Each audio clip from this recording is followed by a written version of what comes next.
নমস্কাৰ। জুবিনদাৰ মৃত্যু হোৱা আজি 5 মাহ পাৰ হৈ গ'ল, 6 মাহত আহি ভৰি দিলে।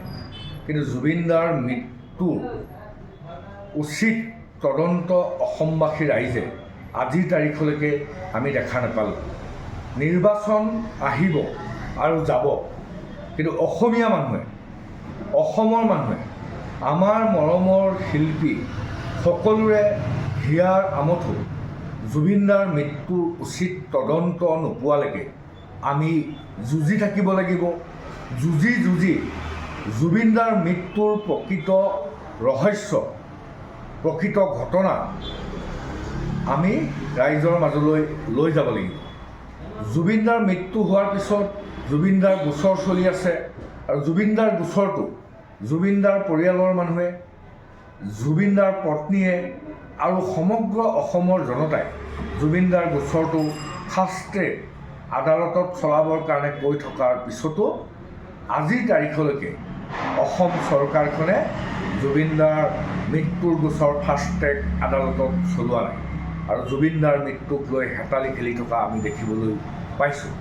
সমগ্ৰ অসমৰ অসমীয়াই আমি আকৌ কৈছোঁ, নিৰ্বাচন আহিব যাব, কিন্তু জুবিনদাৰ নি কেন্দ্ৰীয় চৰকাৰৰ বৈদেশিক পৰিক্ৰমা বিভাগে ছিংগাপুৰত যি অনুষ্ঠান পৰিৱেশন কৰিবলৈ জুবিনদাক মাতি লৈ গৈছিল, আৰু তাৰ ৰাজ্যিক মন্ত্ৰী পবিত্ৰ মেঘেৰিটা বৈদেশিক ৰাজ্যিক মন্ত্ৰী আছিল, কিন্তু জুবিনদা য'ত মৃত্যু হ'ল সেই মৃত্যু হোৱাৰ কোনো তথ্য প্ৰমাণ আজিলৈকে অসম চৰকাৰে বা SITয়ে আনিব পৰা নগ'ল।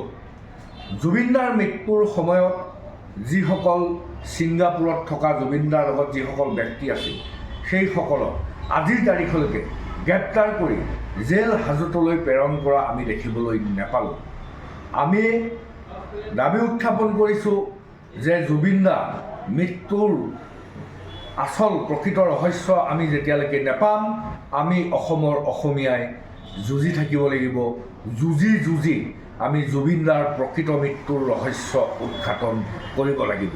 লগতে BJP নেতৃত্বাধীন চৰকাৰখনে ময়ো জুবিন, আমিও জুবিন বুলি কৈ যি ধৰণৰ নাটক আৰম্ভ কৰিছিল, সেই নাটক ৰূপেই পৰিগণিত হ'ল। আজি 6 মাহত ভৰি দিলে, কিন্তু আমাৰ হিয়াৰ আমঠু জুবিনদাই প্ৰকৃত ন্যায় নাপালে।